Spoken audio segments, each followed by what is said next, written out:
Hello and welcome to my channel. My name is Zayas. I am a movement disorder specialist located in Knoxville, Tennessee. After 1 month, almost 1 month of not being posting any video, today I decided to talk about 5 steps for you to prevent a fall in the setting of Parkinson's disease. However, these might apply to many neurodegenerative diseases, not just Parkinson's disease. We all know how common and fatal can be a fall. And almost all of us have the experience of having a fall at some point in our life. I'm not going to waste my time to tell you how common is this in Parkinson's disease and in the general population, especially elderly population. We are going directly to talk about how to prevent, how to avoid a fall. The good news is that falls are usually preventable. We actually can prevent a fall. Step number 1, and probably the most important step, is to have a good routine of exercises. And I always prefer, and I have bias about that, but I always prefer a physical therapist to be involved, especially if the physical therapist is certified in neurology. Remember that physical therapy is a very specialized field currently. The same apply to internal medicine and neurology. I always say that in order for you to have a good performance in a race, and when I mean a race, I mean the journey of having Parkinson's disease, is to have a good coach, good therapist. This is a very important factor beside you.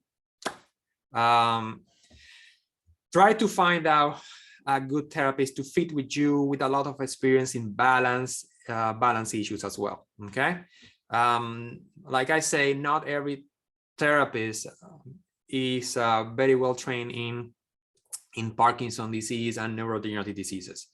Some of them are more specialized in orthopedic conditions like total knee replacement, hip replacement, and rarely they see patients with Parkinson's disease. So how to get one? If I'm you, the first step is to ask your Parkinson doctor. Usually, if your Parkinson doctor has been working in the same place for more than 1 year, they should know. They should know the people. I have my preference. So this is very important to do. Remember that exercises need to be a structure. You need to have a routine, like I said before. Otherwise, it's not going to work.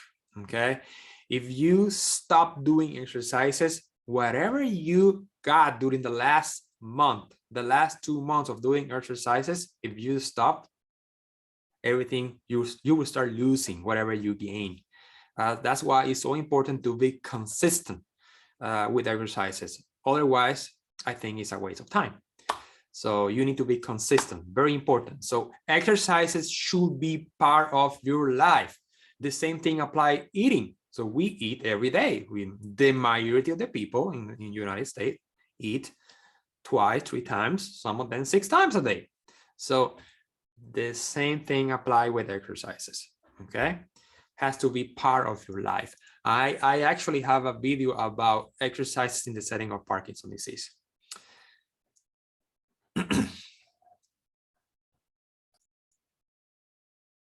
Step number 2. Tell your doctor to review your medication list. Unfortunately, we don't have any medication to improve your balance. We don't have any medication to prevent a fall. However, we have medication that we can eliminate from your list for you to decrease the probability of having a fall. There are many, but I will tell you few that are very common, and medication that we as a physicians or primary care providers need to consider sometimes to eliminate from your list. Remember that we need to have a balance between, because there's some medication that we need, okay, we need to take, but maybe decreasing the doses. And sometimes, like I said, we need to eliminate the medication for your list. Let's talk about the first group. Benzodiazepine. So benzodiazepine, we use benzodiazepines in the setting of Parkinson's disease sometimes, specifically clonazepam. I use clonazepam in patients who are acting out severely. If acting out, we call that REM sleep behavior disorder, is affecting your life, causing you having actually a falling from the bed, then you need to treat. And the best treatment that we have available is clonazepam. So try to keep a low dose. If you keep increasing the doses, your balance will get affected. So treating anxiety with benzodiazepine is not a good choice, and actually is not the first choice. The appropriate treatment of anxiety is, besides psychotherapy, is to treat patients with SSRI. This is another topic, but this should be the first choice, and not using Xanax or lorazepam to treat your anxiety. The other type of medication that I will avoid in patients with Parkinson is a sleeping pill. Specifically, those medication, we call that the Z drugs, Zolpidem.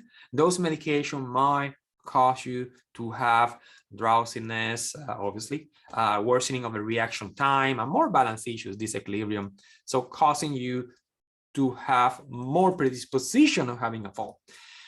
The other medications are some antidepressants that they have significant anticholinergic side effect. This is the medical term that we use. Basically, decrease one chemical in the brain, which is actually already decreased in the setting of Parkinson's disease. But also, this medication cause sedation. This type of medication cause sedation. One of those medication very commonly prescribed is amitriptyline, dozepine, mirtazapine, trazodone. All those medication that we use, some of them for pain, like amitriptyline, but some of them to help people to sleep.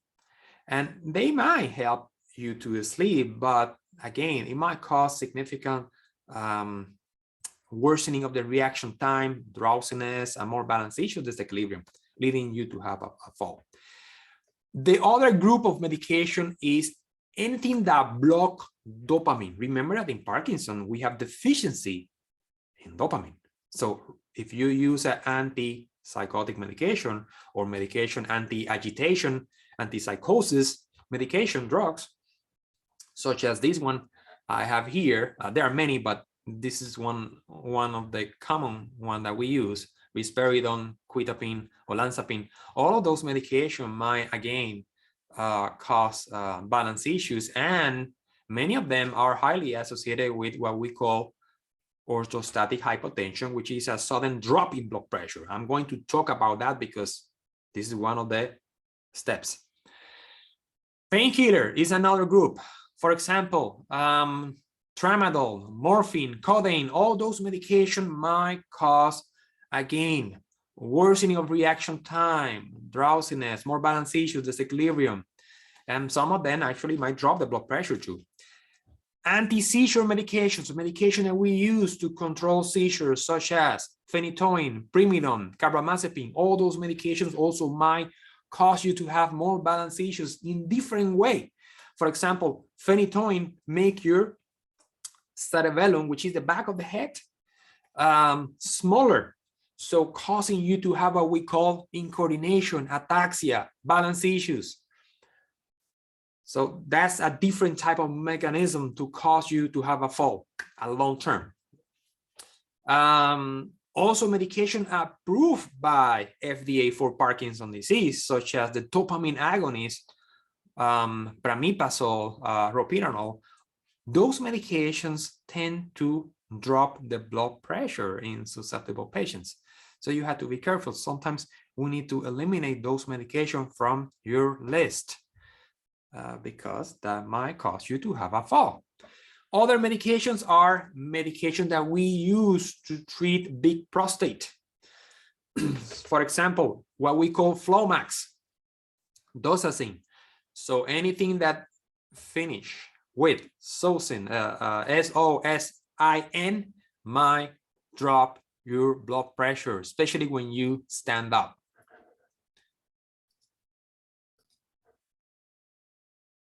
Step number 3, and probably the easy one, is environmental modification, and which include a home visit from a professional like a physical therapist or occupational therapist.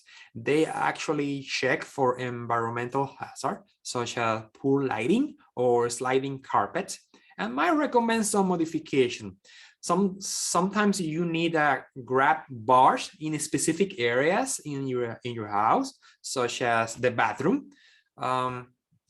Remember that these type of recommendations require expertise, and that's why occupational therapists or a physical therapist, you need them to evaluate the safety in your house. Make sure that you check for any object on the floor in the morning or at night when you wake up. Why? Because you might trip over, and what happened? You fall, and then you end up having a hip fracture. One thing very important is to be careful with the small dogs, okay? Many times I ask the reason why my patient had a fall, and I will tell you, approximately 50% of the time, nothing against small dogs, but small dogs almost always, more than 50% of the time, are involved. That's why I have 2 German Shepherds. And this is very important. Why? Because you have a fall and you end up having a hip fracture. Things are not good, okay? Very common. Step number 4, check your vision, your hearing. Make sure that your vision and hearing are checked every year by an eye doctor, or your hearing by a hearing doctor. So this is very easy. This is very important. Tell your primary care physician to refer you to an eye doctor. And sometimes you don't even need a referral. You just go and they will check for that. Okay, but very, very important that you have your eye check. Okay, this is common sense. Step number 5, and this is one of the steps that we forget many times, has a primary care physician or has a neurologist, and is make sure that you do not have orthostatic hypotension. What is that? What is orthostatic hypotension? Orthostatic hypotension is when your blood pressure drops. When your blood pressure drops when you stand up, when you are in an upright posture, usually when you stand up, but could be also when you come from supine, you are lying on your bed and you sit up. But usually, because we are talking about falling down, is when you are standing. And some patients, they have a delay response, delay orthostatic hypotension. So might be after a few minutes of being standing is when you feel those symptoms. And some patients don't feel any symptoms at all. They just boom, drop. Okay, they just fall. And so always try to check your orthostatic vital signs, and I will tell you how you are going to do that soon, before blaming balance issues caused by Parkinson's disease and peripheral neuropathy. Peripheral neuropathy is another common cause of balance issues. So make sure that your doctor, your neurologist, check for common causes of peripheral neuropathy, which can be fixed. Some of them can be fixed or at least improved. For example, one of the most common causes of peripheral neuropathy is having prediabetes. Not just having diabetes, prediabetes might cause peripheral neuropathy. Vitamin B12 deficiency is another common cause. So make sure that your doctor check for those conditions, okay? Now,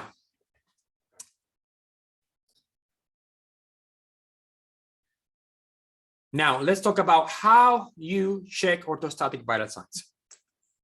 Check this in the morning because the sensitivity of this test is higher in the morning. So how you check it? I prefer you to have somebody to help you out with this, okay? Try to get a cuff, a blood pressure machine cuff. You need to be resting flat on your bed facing up for 5 minutes at least, resting, right? Then you check the blood pressure after 5 minutes. Check your blood pressure and your heart rate, your pulse rate. Write it down. Then stand up. You stand up and repeat your blood pressure after 1 minute with your heart rate, with your pulse, and after 3 minutes. You are looking for, number one, symptoms. So symptoms of what we call hypoperfusion in the brain. So like lightheadedness, but not every patient will feel like that. That's one thing. The other thing is a drop in the blood pressure on the number. So the upper number, which we call that a systolic, usually when it's positive, is when drop more than 20 points, and the lower, the diastolic, drop more than 10 points. If you have either or, so a change of more than 20 over 10 in terms of the pressure, then you have a positive test. Now, imagine that this is positive. What can we do? Well, let me go by steps here again. The first step, when you confirm the diagnosis of orthostatic hypotension. And by the way, before going there, if this test is normal, you still might have orthostatic hypotension. You might still, and sometimes we need more sensitive tests, and we call that a tilt table test. And this is usually performed by neurologists specialized in autonomic dysfunction, or cardiologists sometimes can do that as well. Now, let's talk about what can we do when you have orthostatic hypotension in the setting of Parkinson's disease. Usually is neurogenic. Number one, you need to drink enough water. How much? At least 1 to 2 liters per day of water. Some people recommend 2 liters of water per day. So you need to drink enough water. One of the things that we always recommend is to have a first thing in the morning when you wake up, cool water, 16 ounces of cool water, quick. That actually might increase the blood pressure a little bit for at least a few hours. So very important. Try to avoid alcohol, okay? Try to avoid drinks with a lot of sugar. All those drinks decrease the blood pressure. Another thing that you can do is to elevate the head of the bed approximately 30 degrees to avoid or decreasing overnight fluid loss. So very easy. Try to elevate the head of the bed 30 degrees approximately. Okay, very important. You might not need anti-hypertensive medication. So remember, hypertension, high blood pressure is very common in the general population, but in people with Parkinson, many times at some point they don't need those medications. So your doctor might need to check you to decide if you really need anti-hypertensive medication at this point. And always, most likely, your doctor will stop the water pills as a first step when they are decreasing many of your high blood pressure medication that we use to treat your high blood pressure. Okay. Sometimes, like I say, we don't need anti-hypertensive medication at some point after many years of having Parkinson's disease. There are physiologic reasons for that. Always, unfortunately, we cannot follow the typical anti-hypertensive guidelines that we use for the general population in the setting of Parkinson's disease. We need to keep the blood pressure on the normal higher side a little bit in the setting of Parkinson's disease. So the management can be a little bit complex. So you need to have a little bit of knowledge when you deal with this in terms of internal medicine and movement disorder neurology. Again, Another important step is to check your medication, because there are medications that might cause drop in blood pressure, and such as a medication that we use for Parkinson's disease, like I mentioned before, dopamine agonist. Those medications like Mirapex, which is pramipazole, might drop the blood pressure, and sometimes we need to eliminate those medications from your list. Sometimes even the carbidopa, levodopa, the Ritari or the Sinemet, this is the most important medication in the setting of Parkinson's disease, we might need to decrease those medications or to spread them out to decrease the peak dose effect. That might be one of them, besides drowsiness or feeling sick, is to have a drop in blood pressure, because you're hitting the patient hard with the high doses of levodopa. Sometimes we need to, instead of taking 3 times a day, you might need to take it 6 times a day. Okay, that might help as well. There are other medications that we need to be careful. Medication that we use for chest pain, nitro, that actually cause vasodilation, so dropping the blood pressure. Medication again that we use for prostate, like Flomax, also might cause drop in blood pressure when you stand up. And medication that we use for muscle pain, muscle relaxant, such as tisanidine, that might also cause drop in blood pressure. And there are many others. Make sure that you don't have anemia. Anemia is a very common phenomenon and sometimes can be symptomatic. And one of the symptoms is dropping in blood pressure when you stand up. Try to avoid, that's another thing, try to avoid hot showers and saunas because that might exacerbate the vasodilation, leading to hypotension, low blood pressure in susceptible patients. So you need to try to avoid that. Another recommendation is avoid deconditioning. This is, again, going back to the most important step, the first one. Exercises is key. If by any chance your orthostatic hypotension is so severe that is limiting you to do exercises, you might need to go to the pool, which means aquatic therapy.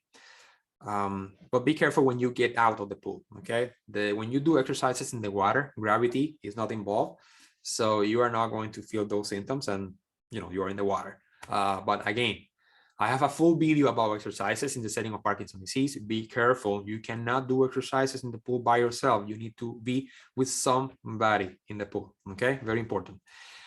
Another one, try to avoid eating too much at once, okay? If you eat too much, especially a meal with high level of carbs, that will cause you to have a drop in blood pressure. This is one of the reasons also when we eat too much at once, we feel sleepy, okay? So be careful with that. Try to eat more frequent and a small amount. That might help. And also try to avoid too much carbs at once. That might drop in blood pressure. My cardiologist colleagues might not like this, but we neurologists specialized in Parkinson sometimes recommend to increase the amount of salt in your diet because that might expand the intravascular volume, which is important. Otherwise, the blood pressure is not going to increase, right? It's not going to improve. So you need a little bit of salt and water. Otherwise, things are not going to work. Another one, very easy, and you can go to Amazon to buy abdominal binders. So you can use abdominal binders because some people recommend compression stoking, but this is very difficult in the setting of Parkinson or any condition that might cause Parkinsonism. It's very difficult to put on. So abdominal binders are very easy to use, and you can find that in Amazon or any sports center. Very easy. Now, the last step, when non-pharmacological management is not working, then you need to use medications. Unfortunately, you need medication. The good news is we have medications that the majority of time, in my experience, help significantly. Rarely, I can count with my hand a patient that is not responding. And I have a few patients that they have significant amount of issue with orthostatic hypotension, and even with we have tried many of the medication. For example, medication that we typically use as a first choice, and because of the price, is midodrine or fluorocortisone. These two medications are commonly the first choice because of the price, but the only one approved by FDA, droxidopa. Droxidopa is the only one approved by FDA, but this is a very expensive medication. But it's the only one. Sometimes we use mestinon. Mestinon is a medication that we use in the setting of myasthenia gravis, but increase the blood pressure in the setting of orthostatic hypotension, and without causing the common side effect of all these medications, which is a supine hypertension, which is when you are flat on your bed, your blood pressure goes up. So that's why people with Parkinson disease, they have fluctuating blood pressure. Sometimes the blood pressure is very high, sometimes it's very low, high and low. And this is why it's so difficult to manage the blood pressure in those patients. So this medication, mestinon, tend to increase the blood pressure a little bit, not like the other ones that I mentioned, but at least is not associated or less likely to be associated with supine hypertension, which usually happen at night when you are flat on your bed. Okay. There are other medication that some people use. There are evidence for that. Johimbin or Jombin, also Orthostatic also is another medication that we can use. So again, just to summarize, start with non-pharmacological management, all the things that I mentioned about how to treat orthostatic hypotension. And if that doesn't work, then you need medication to try to improve your symptoms.